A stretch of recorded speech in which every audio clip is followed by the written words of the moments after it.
Awadh computer centre की आज की क्लास में आप सभी का स्वागत है। आज की क्लास में हम आपको माइक्रोसॉफ्ट एक्सेल के अंतर्गत zoom section, colour and grey scale और विंडो सेक्शन के बारे में बताएंगे। तो चलिए हम क्लास को स्टार्ट करते हैं और एमएस एक्सेल को ओपन करते हैं। यहां पे हमारा एक्सेल ओपन है और हम अपनी कोई फाइल ओपन कर लेते हैं। तो यहां पे हमारा फाइल ओपन है, हम चलते हैं व्यू में। इसके पहले हमने आपको वर्कबुक व्यूज और शो हाइट के बारे में बताया था। हम यहां पे जूम के बारे में देखेंगे। देखिए यहां पे सबसे पहले ऑप्शन मिलता है जूम सेक्शन में जूम का, तो इस पे हम क्लिक कर देते हैं तो होता क्या है कि यहाँ पे एक बॉक्स आता है छोटा सा, जहां से हम अपने इस विंडो को, जो हम विंडो ओपन किए हैं, इस विंडो को जूम कर सकते हैं। अभी जो बाय डिफॉल्ट है वो 100% जूम है। हम चाहें तो इसको 200 कर सकते हैं। यहां से हमने 200 ले लिया, ओके कर दिया, तो इस तरह से 200 जूम हो गया। अगर आप यहां देखें तो यहां आपको 200 दिख रहा है। हम इसको जो है 100 करना चाहें तो यहां से 100 कर सकते हैं, या वैसे भी कम ज्यादा करना चाहें तो यहां से कम ज्यादा कर सकते हैं। तो अभी यहां पे फिर से हमने 100 कर दिया। हम पुनः जूम में चलते हैं और मान लीजिए हम इसको 50% करना चाहते हैं, तो यहां से हमने 50 ले लिया। अगर यहाँ देखें यहाँ पे कस्टम का भी ऑप्शन है, आप अपने हिसाब से भी कम ज्यादा कर सकते हैं। तो यहां पे हम ओके पे क्लिक करेंगे तो ये जो है जूम आउट हो जाएगा, मतलब बहुत कम जूम रहेगा।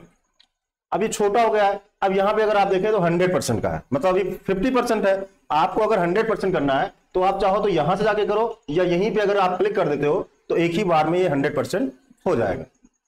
हम पुनः जूम में चलते हैं। यहाँ पे फिट टू सिलेक्शन का भी है, आप इस पे क्लिक करके इसको फिट टू सिलेक्शन भी कर सकते हैं। मतलब जो भी आपका डेटा है, ठीक है, जहां पे आपने क्लिक किया है उसके हिसाब से ये पूरे विंडो में हो जाएगा। अगर आप देखें तो यहां से यहाँ पे जो इस समय जूम है वो 400 हो गया। कितना हो गया है? 400। फिर से इसको हमको 100 करना है तो हम यहाँ पे क्लिक कर देंगे और फिर से ये 100% हो जाएगा।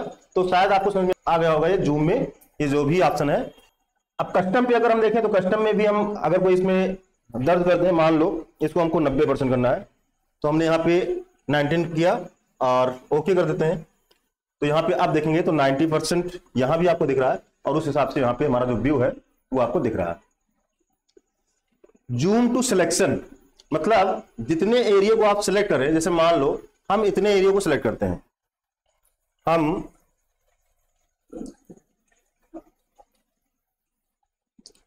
इस एरिया को सिलेक्ट कर रहे हैं और हम चाहते हैं जहां पे हमारा सिलेक्शन हो उस पे केवल जूम जाए, ठीक है। तो हम इस पे क्लिक कर देंगे। देखिए जो हमारा सिलेक्शन है वो जो है जूम में हमको दिख रहा है।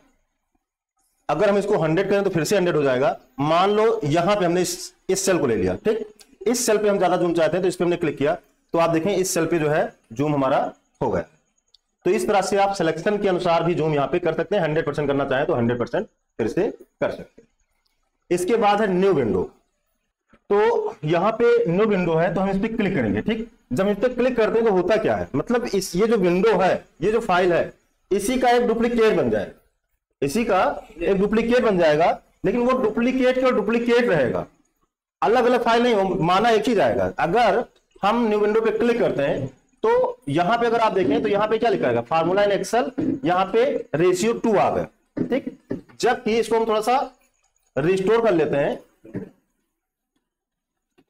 और यहां पे चलते हैं तो यहां पे देखिए एक में 1 लिखा है और एक में 2 लिखा है ना। तो मतलब उसी विंडो का जो है यहाँ पे डुप्लीकेट हो गया, एक नया विंडो उसी का ओपन हो गया। अब यहाँ पे न्यू विंडो तो हो गया है। अब इसको अगर अरेंज करना चाहे तो आप इसको अरेंज कर सकते हैं। जैसे हम इस अरेंज पे क्लिक करेंगे, ठीक, तो ये पूछ रहा है कि आपको इसको टाइल में करना है या हॉरिजॉन्टल। टाइल में मतलब जो है बगल बगल में आप करना चाहते हैं तो आप ओके कर दीजिएगा।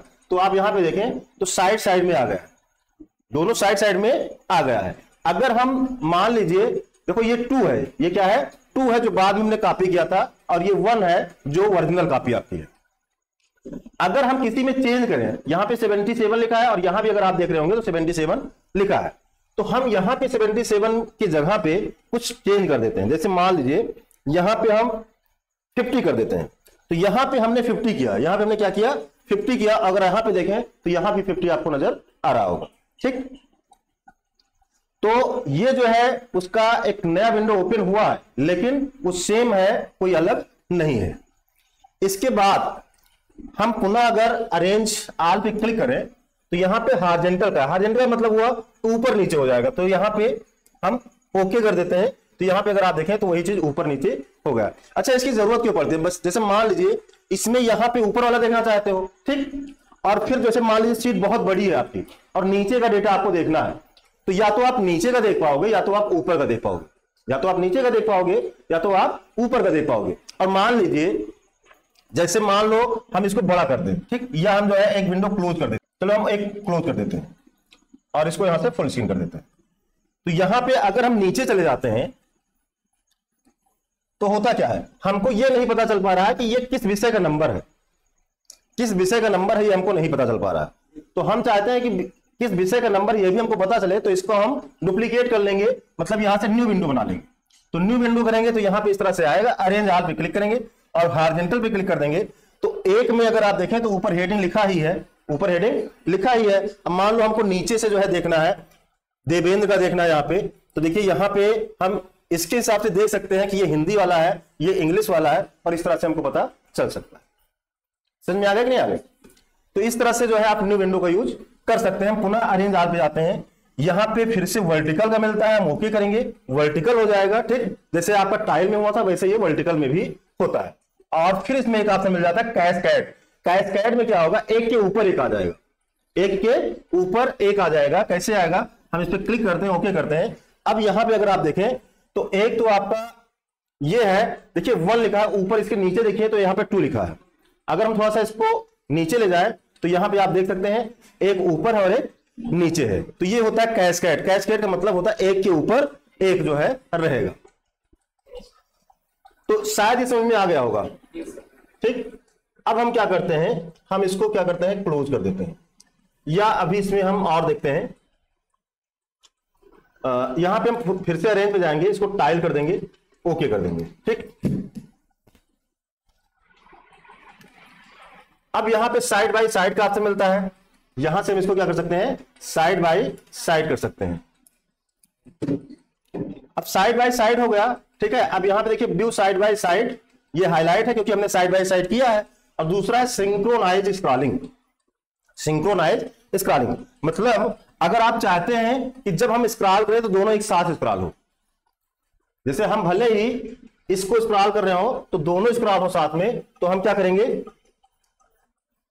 यहां पे अगर आप देखें एक को हम स्क्रॉल कर रहे हैं तो दूसरा भी स्क्रॉल हो रहा है, हो रहा है कि नहीं हो रहा है। अच्छा, हम चाहते हैं एक ही एक स्क्रॉल हो, दोनों साथ ना हो, तो यहां पे हम क्लिक कर देंगे, ठीक। अब हम इसमें देखिए इसको स्क्रॉल कर रहे हैं, ये स्क्रॉल हुआ केवल, और इसको स्क्रॉल कर रहे हैं तो ये स्क्रॉल हो रहा है, दोनों एक साथ नहीं हो रहा। हम पुनः सिंक्रोनाइज पे क्लिक कर दें और फिर से हम अगर स्क्रॉल कर रहे हैं तो आप देखें एक साथ दोनों स्क्रॉल हो रहा है। समझ में आ रहा है कि नहीं आ रहा है? अच्छा, अभी जो है ये विंडो हमने थोड़ा सा छोटा किया था और वैसे भी हम और छोटा कर दे रहे हैं, इसको हमने छोटा कर दिया। तो अगर आप इसको फिर से रीसेट करना चाहते हो तो यहां से रीसेट कर सकते हो, यहां से क्या कर सकते हो, रीसेट कर सकते हो। यहां पे अभी ये रीसेट हो गया है और ये जो है अरेंज ऑल हो गया है हॉरिजॉन्टल में। किसमें, हॉरिजॉन्टल में। अगर आप किसी एक को छोटा बड़ा कर दीजिए, ठीक, और उसको रीसेट करना है तो आप यहां से फिर से रीसेट कर सकते हो। समझ में आ रहा है कि नहीं आ रहा है? इसके बाद इसमें मिलता है फ्रीज ऑप्शन। तो फ्रीज के लिए हम क्या करते हैं, क्लोज कर देते हैं इसको। अब फ्रीज जो ऑप्शन है बहुत ही अच्छा ऑप्शन है, बहुत अच्छा टूल्स है। जैसे मान लीजिए अभी जब हम स्क्रॉल करते हैं, एक तो हमने बताया कि न्यू विंडो करके आप इस हेडिंग को देख सकते हो, 2 विंडो बन जाएगा, एक में हेडिंग ऊपर दिखेगा, एक में मान लीजिए स्क्रॉल कर सकते हो। दूसरा है कि हम हेडिंग को ही फ्रीज कर दे, मतलब जब हम स्क्रॉल करें तो ये हेडिंग, जैसे अभी जब हम स्क्रॉल करते हैं तो क्या होता है, हेडिंग अंदर चली जाती है। तो हम चाहते हैं कि ये हेडिंग जो है फ्रीज हो जाए और जो नाम है वो फ्रीज हो, मतलब स्क्रॉल हो, लेकिन हमारा जो हेडिंग है वो फ्रीज रहे, मतलब स्क्रॉल ना हो। तो इसके लिए हम क्या करते हैं, हम इसको सेलेक्ट कर लेते हैं और यहां पे जाएंगे फ्रीज पैन पे। तो यहां पे पूछ रहा है कि आपको फ्रीज करना है, freeze pane, freeze top row, freeze first column. तो हमको टॉप रो करना है, क्या करना है, टॉप रो। तो हम यहां पे टॉप रो पे क्लिक कर देंगे। अब हमारा ये जो टॉप रो है ये फ्रीज हो गया। अगर आप यहां पे देखें हल्की सी लाइन आपको डार्क में दिख रही होगी, मतलब ये फ्रीज है। अब अगर हम स्क्रॉल करें, अगर आप देखें यहां पे हम स्क्रॉल करते हैं तो ये सेकंड है, ये फर्स्ट है, ठीक है। तो ये सब अंदर जा रहे हैं, जो नाम है यहाँ पे अगर आप देखें, यहाँ पे 7 नंबर 8 नंबर 9 नंबर आ गया, ठीक, ये तो स्क्रॉल हो रहे हैं, लेकिन हमारा जो टॉप रो है वो स्क्रॉल नहीं हो रहा है, मतलब कि अब वो क्या हो गया है, फ्रीज हो गया। साथ समझ में आ गया होगा। तो अच्छा, इसको अनफ्रीज करना है तो फिर से आप यहीं पे जाके और इसको क्या कर सकते हो, अनफ्रीज कर सकते हो। क्या कर सकते हो, यहां से अनफ्रीज कर सकते हो। ऐसे ही अगर आप कॉलम चाहे तो जिसको जब हम स्क्रॉल करते हैं, ठीक, तो अगर हम इसको अंदर को करते हैं तो नाम चला जाता है, तो हमको नहीं पता चल पा रहा है कि ये नंबर किसका है, ठीक है। अगर हम इस रो की बात करें तो इसमें किसका नंबर ये है, कौन सेकंड आया है, कौन फर्स्ट आया है, ये हमको नहीं पता चल पा रहा। तो हम चाहते हैं कि हमारा जो फर्स्ट कॉलम है वो फ्रीज हो जाए, तो यहां पे जाएंगे, यहां पे फ्रीज फर्स्ट कॉलम पे क्लिक करते हैं, तो यहां पे अभी जो है डार्क लाइन आपको दिख रही होगी, मतलब ये जो कॉलम है ये फ्रीज हो गया है। अब अगर हम इसको स्क्रॉल करें, ठीक, तो देखिए स्क्रॉल करने पे क्या हो रहा है कि यहां पे जो नंबर है, ठीक है, वो तो अंदर हाइड हो रहा है। अगर आप ऊपर जाए तो यहां पे देखिए इंग्लिश वाला दिख रहा है, हिंदी मतलब अंदर चला गया, ठीक।